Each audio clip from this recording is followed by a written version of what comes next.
Smart Energy Talks, brought to you by smartEn. After the recent energy crisis and the emergency measures introduced, in particular for winter 2022-2023, the European Commission decides to come up with a proposal for a legislative revision of the electricity market design. Among the targeted measures proposed by the European Commission, there are two that are relevant for smartEn members. One is to address and empower further consumers, which is the best way to offset them from extreme price fluctuation. And another one is to address the increasing system flexibility needs that will indeed evolve and develop in a system which is going to see more and more variable renewables integrated in the system. And today, in our edition of the Smart Energy Talk, we have the pleasure to have Nicolás González Casares, who is the rapporteur of the European Parliament position. He's a Spanish member of the European Parliament from the S&D Group, and he would help us to navigate through key provisions on flexibility as defined by the European Parliament. So thanks a lot, Nicola, for accepting this invitation. Thank you. Let's start maybe with a very important provision looking at the systemic flexibility needs. The Commission indeed proposed to require member state to come up with an assessment of the systemic flexibility needs that each member state needs to define. This we needed to put figures. We needed to have a correct assessment. How the Parliament has addressed this specific provision?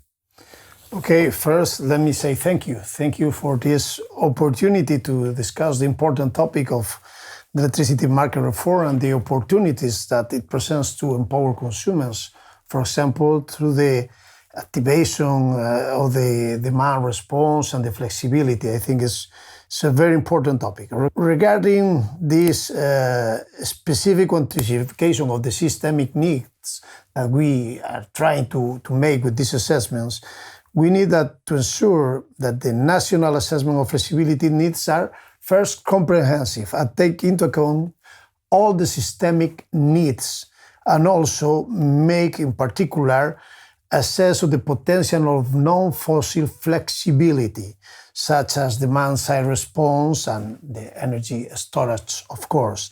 And also, we need to complement this national assessment with an European one that should be made by Acer. And of course, we need to harmonize data. We need a new harmonization data and a format to use the same methodology to assess the flexibility needs across all the electricity system in Europe. Very good. So once indeed at European level and national level, there will be this systemic assessment of the flexibility needs, ideally with also different time frames, so daily system flexibility needs, weekly, seasonal. Then the European Commission proposed to link this national assessment with a very specific target for demand response and storage, which will be indeed the ideal resources to tap the daily flexibility needs in particular. The resource that can untap and address this specific systemic daily need are decentralized energy resources. And that's why we really appreciate the fact that there is a target which would indeed address the specific need and potential. What's your position on that? First, one of the crucial points during the negotiation was to exclude the promotion of fossil fuel-based flexibility. This is in the targets and the support schemes. This was one of the main points of the discussion when it comes to flexibility. Instead, only non-fossil flexibility is encouraged. This is an essential point. Taking into account the assessment of the flexibility needs, we request indicative, separated, and quantifiable national targets for non-fossil fuel demand response and, of course, storage. For these objectives to have an impact, we want to be reflected then in the ERA, in all the provision, and, of course, in the DSO network development plans to reduce the grid congestion and helps for the development also of the grids. We need to keep the focus also on the demand side assets, notably in the demand response and storage to empower consumers. This is currently untapped demand response potential that this reform shall address. I think that the Commission also will request the Commission to come up by 2025 with a EU strategy on demand response and energy storage, consistent with all our targets by 2030. I think this is a very important point that the Commission should take into account in the next year. And also to support the achievement of these targets, we are in favor of flexibility support schemes, only, of course, only for non-fossil resources. And it's very important the angle that you stress on the demand side element of these resources and not storage. And that will include also vehicle-to-grid storage provided indeed by electric vehicles. Let's move on another important element of the proposal on the table, is that the fact that all consumers should be generally allowed to have, of course, the decentralized energy resources in their homes, in their industries, in their buildings, in their offices, schools, but they should be also receive signals to activate and be rewarded to do that, to be flexible. It's extremely important for this to happen, to have the possibility to bid into different markets, including wholesale markets, day-ahead and intraday market. And the Commission proposal specifically targeted one of the barriers that is very high minimum bit sizes, and they're coming up with 100 kilowatt or less minimum bit size to allow indeed also households to participate. And also to complement this, the Commission is proposing a peak shaving product to eventually target consumers that do not necessarily already now participate to wholesale markets to get acquainted to this market-based activation. What do you think about these two schemes? First, we have to clean barriers. We have to remove barriers that already exist and is from the previous legislation, exactly. And we need to remove this. But now we can address one of these barriers, and I think the Parliament agreed to reduce the minimum bid size.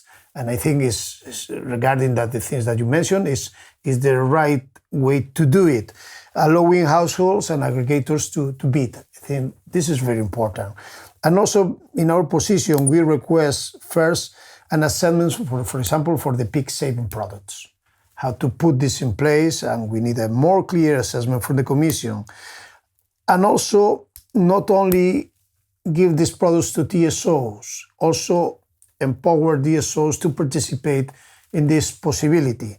And last but not least, I think that these peak saving products could help people during electricity prices crisis, because I think it's a good way to reduce wholesale prices in the market. But a very consumer-centric electricity market design would need to give the possibility to all consumers to decide which kind of flexibility schemes to engage and with which resources to participate. That's why it's very important to give the possibility to use dedicated metering devices or sub-meters. A lot of terminologies have been used, so that this would further increase the possibility of picking some technologies and participate and use that for measuring the activation of this flexibility. And this should not be this should not be antithetic to smart meter, but should be complementary to that. What's your views on that? First, what is not measured cannot be improved. So the measurement tools are very, very important to empower consumers in this case. It is crucial to promote this active demand response, and dedicated measure service can offer an additional tool to measure flexibility activation, even from individual small assets. I think we have an opportunity here. And the position of the Parliament reinforces also data protection. So give this data protection to consumers is also important to gain their confidence in order to participate in this market, in order to go for these products.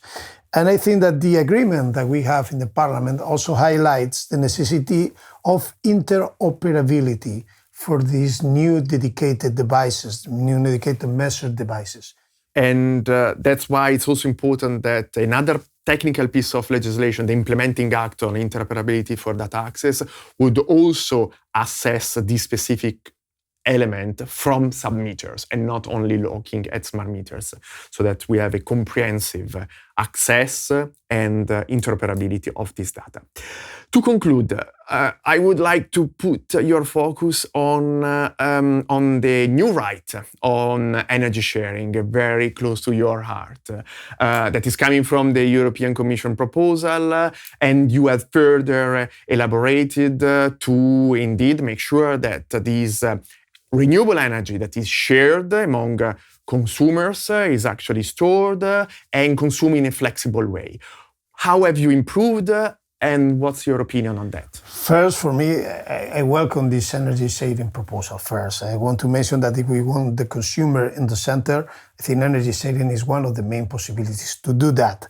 But let me say first that this provision is not a replacement of the energy communities. Exactly. Because there are a lot of people confused. Extremely important. Energy communities are one thing, and this energy saving is another possibility that you can engage. I think that the right to share energy between active consumers is consolidated in our proposal. And I think that the Parliament has also established the role of the energy saving organizer to support the management and operation of this new right that we are working right now. I think it's a good opportunity for engaged consumers, not only with flexibility, also with a clear perspective of what an electricity system is. Because if a consumer is trading with his own energy, he will realize that the electricity mix has an opportunity for him. And it's also one of the best ways to offset from peak price fluctuation by sharing among consumers. Very well. So now we are ready to fight or at least negotiate with your colleagues from the Council and the Commission a final deal. What are the main challenges that you think you will need to face, and by when a final deal will be found? First, for me, it's very important to empower consumers. Empower consumers and protect all these consumers that are vulnerable or live in energy poverty, because I think the disconnection of these consumers is also a problem for all member states, and we have a very important problem of energy poverty in Europe. I think that we also have to empower and strengthen the internal market of electricity, prevent the fragmentation, and also how to promote stabilization of the prices in the medium and long term using these elements of PPAs and CSDs. And about the timing, I think that we expect that the negotiations will be over before the end of this legislature. And of course, I prefer to finalize before the end of the year, but it also depends on the Council side.